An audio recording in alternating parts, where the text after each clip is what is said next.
जय Jagannath. Hello friends, welcome to my channel. आज ये वीडियो आम +3 थर्ड सेमिस्टर हिस्ट्री ऑनर्स रो कोर पेपर V2I रो सिलेक्शन लॉन्ग क्वेश्चन डिस्कशन करबा। देखिबे काली एग्जाम रो एही क्वेश्चन ही आपनकर आसीबो, तो नियत भाबरे पढंतु। यूनिट 1 नु आमे तीनोटी long question important question discussion करबा। पारसी तारीख परंपरा जोटा मोस्ट इंपोर्टेंट क्वेश्चन आसी पारे, ता सहित अलाउद्दीन आ बलबन को ऊपर गुटे जाहने लॉन्ग क्वेश्चन आसीबो। तो समस्त ए वीडियो पूरा लास्ट जाए देखंतु, भलो भाबरे देखंतु। आ एठी मु आपनकु एटा डिस्कशन कला परे कहि देमी आपन सारांश केति लिखिबे। तो सेथि पई कोन करिवे ना, समस्त वीडियो लास्ट पर्यंत देखिबे, के स्किप करिवेनी। ए क्वेश्चन ही काले आसीबो, तो 100% ए क्वेश्चन आसीबो। अलाउद्दीन बलबन को ऊपर गुटे लॉन्ग क्वेश्चन पकेबो।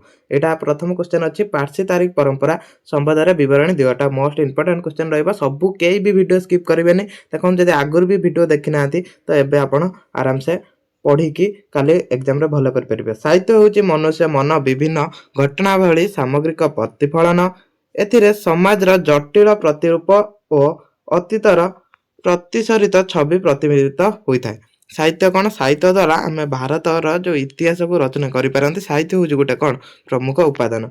सुल्तान युग इतिहास जानिबा निमंते साहित्यिक उपादान मुख्य उत्स है पारसी तारीख परंपरा। ताने ये पारसी तारीख परंपराटा कौन होची गोटे साहित्यिक उपादान। एटा पढ़िने लिखिबे, यह होची एक साहित्यिक उपादान। या द्वारा आम इस्लाम शासन विषय रे जानि थाउ बा सुल्तान। यह मध्ययुग इतिहास पुनर्गठन निमंते अनेक प्राथमिक एवं मौलिक उपादान मान जुगाई देइछि। मोहम्मद गोरी भारत आक्रमण सहित पारसी तारीख परंपरा नूतन अध्याय उन्मोचित होता भारत इतिहास रे। जत से माने कौन करथिले, मोहम्मद गोरी भारत को आक्रमण करी 1191 रे कौन करथिले, भारत को आक्रमण करथिले। प्रथम तीर युद्ध होइतला, पुणी 1192 रे द्वितीय तीर युद्ध। द्वितीय तीर युद्ध रे कौन करथिले, से भारत को परास्त करथिले। मात्र पारसी तारीख परंपरा जन्म होइतला आरब मानक 712 ख्रीष्टाब्द सिंधु आक्रमण केतल आरंभ होता है 712 जिते कौन करते ना आरबीय मैंने सिंधु आक्रमण करते। यार मूलदुआ पड़ता दिल्ली सुल्तान शासन। यही पारसी तारीख परंपरा बा पारसीय भाषा साहित्य कलबर वृद्धि पाइला। यहाँ केबे वृद्धि है? दिल्ली सुल्तान शासन समय वृद्धि है। एति लिखिबे आउ को लिखा दरकार ना। या द्वारा कौन आम साहित्यिक जो साहित्यिक मैंने कौन करते, आईन राजनीति साहित्य धर्म क्षेत्र पारसी भाषा व्यवहार करुले। तो यही एति लिखिबे। तापर प्रमुख तारीख परंपरा संपर्क में निम्न रे वर्णना कराला। ये माने कौन करते ना, ये सब तारीख परंपरा थिला। या विषय लिखिबे। देखो वीडियो को सब लास्ट जाए देखो, नन बुझी पारिबेनी। ताजुल मासिर से कौन ना हासन निजामी रचित ताजुल मासारे ग्रंथ 1191 ख्रीष्टाब्द रु 1237 ख्रीष्टाब्द पर्यंत घटनावली को वर्णित करता है। तो एति मन रखिबे, एति लिखिबे कोटा ताजुल मासारी। तापरे एटा किताब उल यामिनी, एटा गोटे ग्रंथ थिला। किताब उल यामिनी एटा कौन, एटा गोटे तारीख परंपरा है। पारसी तारीख परंपरा गोटे ग्रंथ थिला। एक गुरुत्वपूर्ण पारसी ग्रंथ रूपे किताब उल यामिनी प्रसिद्ध लाभ करथिला। एथिरे सुल्तान महमूद और गजन इतिहास वर्णित। या द्वारा कौन वर्णना करा जायछि, मन रखिबे सुल्तान महमूद विषय वर्णना करा जायछि। यह रचयिता हेउचंती मोहम्मद अल जवाराम उत्तबी है। तापरे तबाकत इ नसीरी। तबाकत इ नसीरी एटा मोस्ट इंपोर्टेंट क्वेश्चन पढ़ी पारे। तबाकत इ नसीरी प्रसिद्ध पारसी साहित्यक मिनाज उस सिराज को द्वारा यही ग्रंथटी पारसी भाषा रे रचित। ग्रंथटी पारसी भाषा रे रचना करा जायतिला। एही ग्रंथटी 1260 ख्रीष्टाब्द रु संपूर्ण होइतिला। नासिर 1228 ख्रीष्टाब्द रे इल्तुतमिश को राजा दरबार रे अवस्थापित थिले। तांकर एही पुस्तक रे तत्कालीन ऐतिहासिक घटनावली गुड़िक वंशानुक्रमिक भाव में वर्णना करा जायछि। एठी कौन करथिले, से वंशानुक्रमिक क्रम आधार रे सब घटनावली ऐतिहासिक घटना सब लिपिबद्ध करथिले। कादरे तबाकत इ नसीर रे। किए? मिनाज उज सिराज। तापरे खोजा इन उल फुतु, एटा मध्ये गोटे कौन पारसी तारीख परंपरा रे गोटे ग्रंथ थिला। ए ग्रंथ प्रसिद्ध पारसी कवि अमीर खुसरो द्वारा रचित। सुल्तान जुगर शासक जलालुद्दीन खिलजी ठारू मोहम्मद बिन तुगलक पर्यंत दिल्ली रे से अवस्थान करुले। पारसी भाषा रे रचित श्रेष्ठ ग्रंथ खोजा इन उल फुतुरु सुल्तानी जुगर शासक विषय तथ्य मिलता है। या कौन सुल्तान शासन विषय तथ्य मिलता है। तो ये सब ग्रंथ ना मन रखिदेवे, लिखिदेवे। या सुल्तान शासन विषय मिलता है, कौ ख्रीष्टाब्द कौ जाए सेटा खाली लिखिबे। खाली एति मन रखते, सब बढ़िया दरकार नहीं। से कहूँ वीडियो लास्ट जाए देखो। तारिक फिरोज शाही, तारिक फिरोज शाही विषय किसी लिखिबे। ए ग्रंथटी जियाउद्दीन बारानी रचना करथिले। किए रचना करथिले मन रखिबे, सब ग्रंथ मन रखिबे किए रचना करथिले। एटा किए? जियाउद्दीन बारानी रचना करथिले, जे कि गियासुद्दीन तुगलक मोहम्मद बिन तुगलक फिरोज शाह तुगलक सामयिक थिले एटा कोन तुगलक वंश विषय रे एटारा लेखा हैतला तांकर राजनीति ए सब विषय रे सब लेखा हैतला लेखिते राजनीति अर्थनीति समाज विषय रे धारणा मिले ए ग्रंथ सब लेखिबे फतवा ई जहानदारी जियाउद्दीन बाराणी रचित एई ग्रंथटी तत्कालीन शासक मानक धर्म और धर्मनिरपेक्ष नीति उपरे वर्णित एटा धर्म विषय रे वर्णना करा जितला एटा मध्ये जियाउद्दीन बाराणी कर कोटा फतवा ई जहानदारी बाराणी याकू एक राजनैतिक संहति रूपे विचार करथिले एटा गोटे राजनैतिक संहति थिला बा आईन थिला तारिक ई फिरोज शाही के सिराज अफीफम को एई ग्रंथटी रे तुगलक वंशीय शासक फिरोज तुगलक शासन विषय जना पड़े कोटा ना तारिक फिरोज शाही तुगलक वंशर शासन विषय जना पड़े का विषय फिरोज तुगलक विषय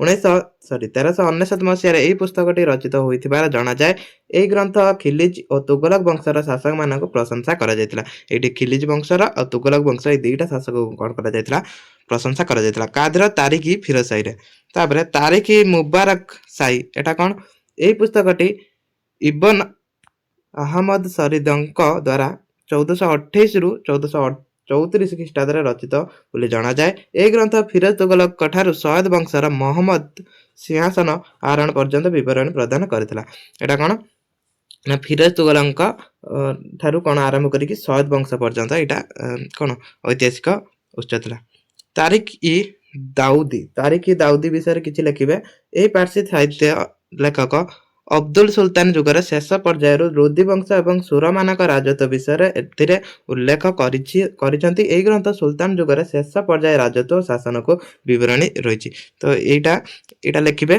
तापरे तारिक ई गुइदाद तो एतिकी कौन करेंगे किसी ना खाली युवा मन रखु तापर आपण कौन टे भाविक लिखिपारे यहीपरि भाव में अनेक पारसी भाषा लिखित समसामयिक साहित्य ग्रंथ गुड़िक रचित होता सुल्तानी जुगरे यही पारसी साहित्य सुल्तान जुगर राजा मानक राजत्व कृतित्व युद्ध राज्य जय संबंध में संपूर्ण विवरण प्रदान करता तो यहाँ पारसी तारिख परंपरा थिला कौन यहाँ गोटे साहित्यिक उपादान था पारसी साहित्य को आम पारसी कौन पारसी तारिख परंपरा बोली कहते तापर बलबन कृतित्व ये देखो यहाँ मोस्ट इंपोर्टाट क्वेश्चन बलबन विषय पढ़ो नचेत अलाउद्दीन विषय पढ़ो गोटे लंग क्वेश्चन एक विषय आसो बलबन कृतित्व को लेकिन गोटे लंग क्वेश्चन पढ़ा तो वीडियो कौन करेंगे सब लास्ट जाए देखो कई स्किप करूँ कहीं यही क्वेश्चन काली एग्जाम आसो तो भल भाव देखो रिपीट भी करूँ मध्ययुग भारत जड़े सुशासक सुदक्ष सेनाध्यक्ष सामरिक संगठक विद्रोह दमनकारी शांति प्रतिष्ठाता कला संस्कृति साहित्यर पृष्ठपोषक भाव में गियासुद्दीन बलबन मध्ययुगीय भारत इतिहास रे स्वतंत्र स्थान अधिकार करिसेंती किए बलबन प्रारंभिक जीवन संघर्षमय थिला से इल्तुतमिश जड़े विश्वस्त दास एवं सेनापति भाव में सुनाम अर्जन करते से प्रथम कौन करते जो इल्तुतमिश शासन करते से जड़े दास थे दास माने चाकर बलबन 1266 ख्रीष्टाब्द गियासुद्दीन उपाधि धारण कर दिल्ली सिंहासन आरोहण कले से केबे मन रखिए 1266 से कौन करते ना गियासुद्दीन उपाधि धारण करते सहित दिल्ली से सिंहासन आरोहण करते सिंहासन आरोहण पर से अनेक समस्या सम्मुखीन होते सुदृढ़ हस्तर दमन कर से जो सिंहासन आरोहण कले किसी विवाद देखा देता से गुड़ कौन करते से विवाद को से दमन करते माने समाधान करते निजर क्षमता और प्रतिरक्षा से रक्त और लौह नीति अवलंबन करते ये एक मार्किया क्वेश्चन मोस्ट इंपोर्टाट क्वेश्चन आसो रक्त लौह नीति किए कौन करते अवलंबन करते ना ये बलबन अवलंबन करते बलबन प्रथम प्रमुख कार्य था राजकीय शक्तिर पुनः प्रतिष्ठा करने तेणु से 40 बाहिनी ध्वंस कर समस्त क्षमता निज हाथ मुठा को नहीं जो 40 बाहिनी कौन होता ना जमीदार माने जो थे सम्राट माने सेटार अधिपत्य विस्तार करते तो सहीटा को से उच्छेद करी सब निज क्षमता को नहीं तापर बलबन को कृतित्व ये पढ़ा एति लिखे आउ जी देखो जी डिस्कसन कर लिखु बलबन का कृतित्व निजर पराकष्ट बल बलबन अनेक कृतित्व हासिल करते इल्तुतमिश मृत्यु पर तुर्की साम्राज्य वृद्धि घटी अराजकता विद्रोह विशृंखला को दृढ़ हस्तर दमन कर एक दृढ़ साम्राज्य प्रतिष्ठा करते प्रथम तांकर कृतित्व कौन थी ना इल्तुतमिश समय जो विशृंखला होता अराजकता घटता कौन करते से समाधान करते यहाँ गोटे पॉइंट करके लिखिदेवे से जो अराजकता को से कौन करते समाधान करते विद्रोह को दमन करते सब विशृंखला घटता सब ये करके साम्राज्य को कौन करते दृढ़ करते मंगल आक्रमण राज्य सुरक्षा प्रदान करी ଦୁର୍ଦ୍ଦଶା ଜାତିମାନଙ୍କୁ ଦୃଢ଼ ହସ୍ତରେ ଦମନ କରିଥିଲେ। ଯେତେବେଳେ ମଙ୍ଗଲମାନେ ଆକ୍ରମଣ କରିଥିଲେ ସେ ତାଙ୍କ ଆକ୍ରମଣରୁ ଦେଶକୁ କ'ଣ କରିଥିଲେ ସୁରକ୍ଷା ଦେଇଥିଲେ। ଇଲତୁତ୍ମିଶ ସାମ୍ରାଜ୍ୟ ନୂଆ କରି ବିକାଶ ଲାଭ କରିଥିବା ବଲବନ ନିଜ ପରାକଷ୍ଟ ବଳରେ ଏହି ନବନିର୍ମିତ ସାମ୍ରାଜ୍ୟକୁ ଶୈଶବ ଅବସ୍ଥାରୁ ରକ୍ଷା କରିଥିଲେ ଏବଂ ସୁରକ୍ଷା ପ୍ରଦାନ କରିଥିଲେ। ଇଲତୁତ୍ମିଶଙ୍କର ଏକୁ କ'ଣ କରିଥିଲେ ସେ ସୁରକ୍ଷା କରିଥିଲେ। ସାମ୍ରାଜ୍ୟ ଅଭ୍ୟନ୍ତରୀଣ ବିଶୃଙ୍ଖଳା ଦୃଢ଼ ହସ୍ତରେ ଦମନ କରି ଦେଶର ପ୍ରତିଷ୍ଠା କ'ଣ କରିଥିଲେ ନା ଶାନ୍ତିକୁ ପ୍ରତିଷ୍ଠା କରିଥିଲେ। ସେ ଦୀର୍ଘ 40 ବର୍ଷ ଧରି ଶାସନ କରିଥିଲେ ମଧ୍ୟ 20 ବର୍ଷ ସେନାପତି ଭାବରେ ଓ ଅନ୍ୟ 20 ବର୍ଷ ସୁଲତାନ ଦାୟିତ୍ୱରେ ରହିଥିଲେ। ସେ 40 ବର୍ଷ ଟୋଟାଲ ଶାସନ କରିଥିଲେ, 20 ବର୍ଷ କ'ଣ କରିଥିଲେ ନା ସେନାପତି ଭାବରେ ରହିଲେ, ଆଉ 20 ବର୍ଷ ସେ ନିଜେ ସୁଲତାନ ହୋଇଥିଲେ। ତାଙ୍କର ଏଠି ଦେଖନ୍ତୁ ତାଙ୍କ କୃତିତ୍ୱ ପ୍ରଥମ ଦ୍ୱିତୀୟ କରି ଦିଆହେଲା। ସେ ଜଣେ ସୁଦକ୍ଷ ସେନାପତି ଓ ସାମରିକ ସଂଗଠକ ଥିଲେ, କାରଣ ସେ ଅନ୍ୟ ସୁଲତାନ ପରି ରାଜ୍ୟ ବିସ୍ତାର ନୀତି ମନ ନ ଦେଇ ବରଂ ଏହି ସାମ୍ରାଜ୍ୟକୁ ସୁଦୃଢ଼ ନିମନ୍ତ ଦେବା ପାଇଁ ସର୍ବଦା ଚେଷ୍ଟିତ ଥିଲେ। ତେଣୁ କ'ଣ ଏହା ବ୍ୟତୀତ 40 ବାହିନୀକୁ ଧ୍ୱଂସ କରି ବହୁ ପରିମାଣର ଅମୀର ଓ ସମ୍ରାଟମାନଙ୍କ କ୍ଷମତା ଓ ପ୍ରତିପଦ ଧ୍ୱଂସ କରିବାକୁ ସଫଳ ହୋଇଥିଲେ। ଏଇଟା ମନେ ରଖିବେ, ସେ 40 ବାହିନୀ ଉଚ୍ଛେଦ କରିଥିଲେ ଆଉ ନିଜ ସାମ୍ରାଜ୍ୟକୁ ଦୃଢ଼ କରିଥିଲେ। ଏତିକି ମନେ ରଖିବେ। ତାପରେ ଦ୍ୱିତୀୟରେ କ'ଣ ସେ ନିଜକୁ ଈଶ୍ୱରଙ୍କ ପ୍ରତିନିଧି ଭାବରେ ବିବେଚନା କରି ସାମ୍ରାଜ୍ୟ ସମସ୍ତ କ୍ଷମତା ନିଜ ହସ୍ତରେ କେନ୍ଦ୍ରୀଭୂତ କରିଥିଲେ। ସେ ନିଜକୁ କ'ଣ ନା ଈଶ୍ୱରଙ୍କ ପ୍ରତିନିଧି ଭାବେ କ'ଣ ଘୋଷଣା କରିଥିଲେ। ସେ ଅନେକ କଠୋର ନୀତି ପ୍ରଚଳନ କରି ଏକ ସ୍ୱେଚ୍ଛାଚାରୀ ଶାସନ ପ୍ରତିଷ୍ଠା କରିଥିଲେ। ସେ ସାଧାରଣ ଲୋକମାନଙ୍କ ଠାରୁ ନିଜର ଯଥାସମ୍ଭବ ଦୂରରେ ରଖୁଥିଲେ ଏବଂ ଲୁହା ଓ ଲୌହ ନୀତି ପ୍ରଚଳନ କରି ସାମ୍ରାଜ୍ୟକୁ ସୁଦୃଢ଼ ଶାସନ ଦେଇପାରିଥିଲେ। ଏଟା ମନେ ରଖିବେ, କ'ଣ ସେ ଲୁହା ଓ ଲୌହ ନୀତିକୁ ପ୍ରଚଳନ କରିଥିଲେ। ଆଉ ସେ ନିଜକୁ ଈଶ୍ୱରଙ୍କ ପ୍ରତିନିଧି ଭାବରେ ବିବେଚନା କରି ସବୁ କ୍ଷମତା ନିଜେ ହସ୍ତକୁ ନେଇଥିଲେ। ତ ଏତିକି ଲେଖିବେ ଦ୍ୱିତୀୟର। ତାପରେ ତୃତୀୟ, ଜଣେ ସୁଶାସକ ମଧ୍ୟ ଥିଲେ। ସେ ଜଣେ ସୁଶାସକ ଥିଲେ, ମାନେ ଭଲ ଶାସକ ଥିଲେ। ତାଙ୍କ ପରାକ୍ରମ ବଳରେ ସେ ଅନେକ କୃତିତ୍ୱ ହାସଲ କରିଥିଲେ। ଐତିହାସିକ ଜିୟାଉଦ୍ଦିନ ବାରାଣୀ ମତବ୍ୟକ୍ତ କରିଥାନ୍ତି ଯେ ସେ ପ୍ରଥମେ ମାମଲିକରୁ ଖାନ ହୋଇପାରିଥିଲେ, ଖାନରୁ ଶାସକ ହୋଇପାରିଥିଲେ। ତାପରେ କାରଣ ସେ ପ୍ରଥମେ ଏକ କ୍ରୀତଦାସ ଭାବରେ ଯୋଗ ଦେଇଥିଲେ ମଧ୍ୟ ତାଙ୍କର ବିଶ୍ୱସ୍ତ ଗୁଣ ଓ ସୁଦକ୍ଷ ନେତୃତ୍ୱ ବଳରେ ସେ ପରିଶେଷରେ ସୁଲତାନ ରୂପେ ଅଭିଷିକ୍ତ ହୋଇପାରିଥିଲେ। ସେ ପ୍ରଥମେ କ'ଣ ନା ଜଣେ କ୍ରୀତଦାସ ମାନେ ଜଣେ ଚାକର ଭାବରେ ନିଯୁକ୍ତି ହୋଇଥିଲେ। ତାପରେ କ'ଣ ହୋଇଥିଲେ ନା ତାଙ୍କର ଯୋଉ ଗୁଣ ଥିଲା ଆଉ ତାଙ୍କର ଦକ୍ଷତା ଥିଲା, ସେଥିପାଇଁ ସେ ସୁଲତାନ ବି ହୋଇପାରିଥିଲେ। ଏହା ବ୍ୟତୀତ ସେ ତାଙ୍କର ସୁସଂଗଠିତ ସୈନ୍ୟବାହିନୀ ମଧ୍ୟରେ ଦିଲ୍ଲୀ ଓ ତାର ପାର୍ଶ୍ୱବର୍ତ୍ତୀ ଅଞ୍ଚଳରେ ଚୋରି ଡକାୟତ ରୋକିବା ସହିତ ଅନେକ ଅଞ୍ଚଳ ବିଦ୍ରୋହକୁ ପ୍ରମାଣିତ କରିଥିଲେ। ସେ ଚୋରି ଡକାୟତି ଏସବୁ ରୋକିଥିଲେ। ଏଇଟା ଚତୁର୍ଥରେ ଲେଖିବେ। ମେୱାଟି ରାଜପୁତ ଦିଷ୍ଟ୍ରିମାନଙ୍କ ମଧ୍ୟ ଦମନ କରିବା ସହିତ ବଙ୍ଗଳା ବିଦ୍ରୋହ ଶାସକ ତୃଘିଲ ଖାଁକୁ ଉଚିତ ଶାସ୍ତି ପ୍ରଦାନ କରିଥିଲେ। ଏହା ଛଡ଼ା ତାଙ୍କର ସବୁଠାରୁ ବଡ଼ ସଫଳତା ହେଲା ମଙ୍ଗଲମାନଙ୍କ ଆକ୍ରମଣକୁ ସାମ୍ରାଜ୍ୟ ରକ୍ଷା କରିବା। ଏଇଟା ଥିଲା ତାଙ୍କର ମଧ୍ୟ ଗୋଟାକୁ। ତାପରେ ଚତୁର୍ଥ, ଏଇଠି ଚତୁର୍ଥରେ କ'ଣ ଲେଖିବେ, ବଲବନ ତାଙ୍କ ରାଜଦରବାରରେ ପାରସିକ ଶୈଳୀରେ ଅନେକ ନୀତି ପ୍ରବର୍ତ୍ତନ କରି ତାଙ୍କ ରାଜତ୍ୱ ପଦମର୍ଯ୍ୟାଦାକୁ କ୍ଷୁଣ୍ଣ ରଖିଲେ। ସେ ସିଜଦା ଓ ପାଇବସ ନାମକ ଏକ ନୂତନ ପଦ୍ଧତି ପରିବର୍ତ୍ତନ କରି ନିଜ ସ୍ଥାନକୁ ଉଚ୍ଚରେ ରଖିଲେ। ଏଇଟା ମନେ ରଖିବେ, ସିଜଦା ଆଉ ପାଇବସ ଯୋଉ ନୂତନ ପଦ୍ଧତି କ'ଣ କରିଥିଲେ ସେ ପରିବର୍ତ୍ତନ କରିକି ନିଜ ସ୍ଥାନକୁ ସେ ଉଚ୍ଚରେ ରଖିଥିଲେ। ତାପରେ ପଞ୍ଚମ କ'ଣ ଥିଲା, ବଲବନ ଶିକ୍ଷା ଓ ସାହିତ୍ୟ ପୃଷ୍ଠପୋଷକ ମଧ୍ୟ କରିଥିଲେ। ସେ ଶିକ୍ଷା ସାହିତ୍ୟର ମଧ୍ୟ ବିକାଶ କରିଥିଲେ। ମଧ୍ୟ ଏସିଆ ପଳାଇ ଆସିଥିବା ଅନେକ ଜ୍ଞାନୀ ଗୁଣୀ ପଣ୍ଡିତମାନଙ୍କୁ ତାଙ୍କ ଦରବାରରେ ସ୍ଥାନ ଦେଇଥିଲେ। ସେ ସବୁ କ'ଣ ଜ୍ଞାନୀ ଗୁଣୀ, ଯେମିତିକି ଏଇଠି ଦେଖନ୍ତୁ ତୁତ-ଇ ହିନ୍ଦ ବା ଭାରତ ଶୁକପକ୍ଷୀ ଭାବରେ କାହାକୁ ଅମୀର ଖୁସରୁକୁ କୁହାଯାଉଥିଲା। ସେଭଳିଆ ଅମୀର ହାସନ ଏମାନଙ୍କୁ ସବୁ କ'ଣ କରିଥିଲେ ନା ସେ ଆସିବା ପାଇଁ କ'ଣ କରିଥିଲେ ନା ଅନୁମତି ଦେଇଥିଲେ। ତାପରେ ଷଷ୍ଠ କ'ଣ, ସେ ମଧ୍ୟ ଜଣେ ଧର୍ମାନୁରାଗୀ ଓ ନ୍ୟାୟପରାୟଣ ବ୍ୟକ୍ତି ଥିଲେ। ସେ ଧର୍ମ କ୍ଷେତ୍ରରେ ମଧ୍ୟ ବିକାଶ କରିଥିଲେ। ସେ ଇସଲାମ ଧର୍ମ ପ୍ରତି ଅନୁଗତ୍ୟ ପ୍ରଦର୍ଶନ କରିଥିଲେ, କାରଣ ସେ ଜଣେ ସୁନ୍ନି ମୁସଲମାନ ଥିଲେ। ବହୁ ସମୟରେ ସେ ତାଙ୍କର ବିଦ୍ୱାନ ଧାର୍ମିକ ବ୍ୟକ୍ତିମାନଙ୍କର ସହିତ ଆଲୋଚନା ଭାଗ ନେଉଥିଲେ ବୋଲି ଜଣାଯାଏ। ସେ କ'ଣ କରୁଥିଲେ ନା ଇସଲାମ ଧର୍ମକୁ ମଧ୍ୟ ବିକାଶ କରିଥିଲେ। ଭାରତରେ ପ୍ରଚାର ପ୍ରସାର କ୍ଷେତ୍ରରେ ସେ ଦୃଷ୍ଟି ଦେଇଥିଲେ। ତାପରେ ଏଇଟା ଥିଲା ତାଙ୍କ କୃତିତ୍ୱ। ତାପରେ ଆଉ କିଛି ଲେଖିବା ଦରକାର ନାହିଁ। ଏଇଠି ଡାଇରେକ୍ଟ କ'ଣ ଉପସଂହାର ଲେଖିବେ। କ'ଣ ଏଠି ଯେତିକି ଅଛି ସବୁ ଲେଖିବେ କି ଏତେ ଗୁଡ଼ାକ ଲେଖିବେନି। ତାପରେ ଆଲାଉଦ୍ଦିନ ଖିଲଜିଙ୍କ ଶାସନ ବ୍ୟବସ୍ଥା ଏବଂ ଭୂରାଜସ୍ୱ ବର୍ଣ୍ଣନା କର। ଆଲାଉଦ୍ଦିନ ଖିଲଜିଙ୍କର ଶାସନ ବ୍ୟବସ୍ଥା, ତାହେଲେ ତାଙ୍କ ଶାସନ ବ୍ୟବସ୍ଥାଟା କିଭଳି ଥିଲା ଏଠି ଦେଖିବା। ଦାସ ବଂଶ ଅନ୍ତ ପରେ ଖିଲଜି ବଂଶ ନାମକ ଏକ ନୂତନ ବଂଶ ଦିଲ୍ଲୀ ସିଂହାସନ ଆରୋହଣ କରିବା ସହିତ ରାଜତ୍ୱ କରିଥିଲା। କୋଉଠି ଦେଖନ୍ତୁ, ଦାସ ବଂଶ ଯେତେବେଳେ ଅନ୍ତ ହେଲା ତାପରେ କ'ଣ ହେଲା, ଖିଲଜି ବଂଶ ଶାସନ କଲା। ସେ ଖିଲଜି ବଂଶ କ'ଣ କରିଥିଲେ ନା ଖିଲିଜ ବଂଶର ଶାସକମାନେ ସିଂହାସନ ଆରୋହଣ କରି ରାଜତ୍ୱ କରିଥିଲେ। ବଲବନ ତାଙ୍କ ମୃତ୍ୟୁ ପୂର୍ବରୁ ମହମ୍ମଦ ଖାଁଙ୍କ ପୁତ୍ର କୌଖୁସରାବଙ୍କୁ ଉତ୍ତରାଧିକାରୀ ଭାବରେ ଚୟନ କରିଥିଲେ। ମାତ୍ର ଅମିନମାନେ କୌଖୁସରାବଙ୍କୁ ସିଂହାସନରୁ ବିତାଡ଼ିତ କରି ବାଘାର ଖାଁଙ୍କ ପୁତ୍ର କୌକବାଦ ଖାଁଙ୍କୁ ସିଂହାସନରେ ବସାଇଥିଲେ। ତାପରେ ଦେଖନ୍ତୁ କ'ଣ ହେଇଥିଲା ନା ସେ ଦୁର୍ବଳ ଥିଲେ, ଯେହେତୁ ସେ ଦୁର୍ବଳ ଥିଲେ ତାଙ୍କୁ ଅଯୋଗ୍ୟ ଥିଲେ, ତେଣୁ କ'ଣ କଲା ତାଙ୍କ ଅପରାୟତା ଯୋଗୁଁ ତାଙ୍କୁ 1290 ଖ୍ରୀଷ୍ଟାବ୍ଦରେ ଅମିରମାନଙ୍କ ଦ୍ୱାରା ହତ୍ୟା କରାଯାଇଥିଲା। ତେଣୁ ତାଙ୍କୁ କ'ଣ କରାଯାଇଥିଲା, ଯେହେତୁ ସେ ଦୁର୍ବଳ ଥିଲେ ତାଙ୍କୁ ହତ୍ୟା କରାଯାଇଥିଲା। ତାପରେ ଖିଲିଜ ବଂଶର ଶାସକମାନେ କ'ଣ କରିଥିଲେ ନା ସିଂହାସନ ଆରୋହଣ କରିକି ସେମାନେ ଶାସନ କରିଥିଲେ। କେବେ? ସେମାନେ 1290ରେ ସିଂହାସନ ଆରୋହଣ କରିଥିଲେ। ବେଶୀ ଲେଖିବା ଦରକାର ନାହିଁ, ଏତିକି ଲେଖନ୍ତୁ। ପ୍ରଥମେ କୋଉ ଖିଲିଜ ଶାସକ ଥିଲେ? ଜିଲାଲୁଦ୍ଦିନ ପ୍ରଥମେ ସିଂହାସନ ଆରୋହଣ କରିଥିଲେ। ପ୍ରଥମ ଖିଲିଜ ବଂଶର ପ୍ରତିଷ୍ଠାତା ତାଙ୍କୁ କୁହାଯାଏ। ତାପରେ କେନ୍ଦ୍ର ଶାସନ, ଏଠି କେନ୍ଦ୍ର ଶାସନ ବ୍ୟବସ୍ଥା କିଭଳି ଥିଲା ଦେଖିବା। ଏଠି ଦେଖିବେ ଏଇଟା ଲେଖିବେ। ପରେ 1296ରେ ଆଲାଉଦ୍ଦିନ ଖିଲିଜ ସିଂହାସନ ଆରୋହଣ କରି ଏକ ଦୃଢ଼ ଶାସନ ବ୍ୟବସ୍ଥା ପ୍ରଣୟନ କରିଥିଲେ। ମଧ୍ୟଯୁଗ ଇତିହାସରେ ଆଲାଉଦ୍ଦିନ ଶାସନ ପଦ୍ଧତି, ଅର୍ଥନୈତିକ ବ୍ୟବସ୍ଥା, ସାମରିକ ବିଭାଗ, ବଜାର ନିୟନ୍ତ୍ରଣ ନୀତି ସ୍ୱର୍ଣ୍ଣାକ୍ଷରରେ ଲିପିବଦ୍ଧ। ତ ବଜାର ନିୟନ୍ତ୍ରଣ ନୀତି ପାଇଁ ଆଲାଉଦ୍ଦିନ ଫେମସ ଥିଲେ, ଏଇଟା ମନେ ରଖିବେ।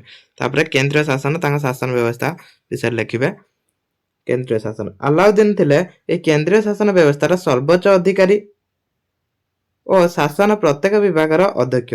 ସେ କ'ଣ, ଯେହେତୁ ସେ ସୁଲତାନ ଥିଲେ, ସେ ମୁଖ୍ୟ ଥିଲେ, ମାତ୍ର ତାଙ୍କୁ ଶାସନ କାର୍ଯ୍ୟରେ ସାହାଯ୍ୟ କରିବା ପାଇଁ ସେ ଏକ ମନ୍ତ୍ରୀ ପରିଷଦ ଗଠନ କରିଥିଲେ। ସେମାନେ କାର୍ଯ୍ୟକାଳ ଓ ନିଯୁକ୍ତି ସୁଲତାନମାନଙ୍କ ଦାୟିତ୍ୱ ଉପରେ ନିର୍ଭର କରୁଥିଲା। ତେଣୁ ସେମାନେ ପୂର୍ଣ୍ଣ ଭାବରେ ଶାସନ କାର୍ଯ୍ୟ ନିମନ୍ତେ ସୁଲତାନଙ୍କ ନିକଟରେ ଉତ୍ତରଦାୟୀ ଥିଲେ। ମନ୍ତ୍ରୀମାନଙ୍କୁ ପ୍ରଧାନମନ୍ତ୍ରୀ ବା ୱାଜର କୁହାଯାଉଥିଲା। ତାଙ୍କୁ ବିଭାଗକୁ ଦିୱାନ ଇ ୱାଜରତ କୁହାଯାଉଥିଲା।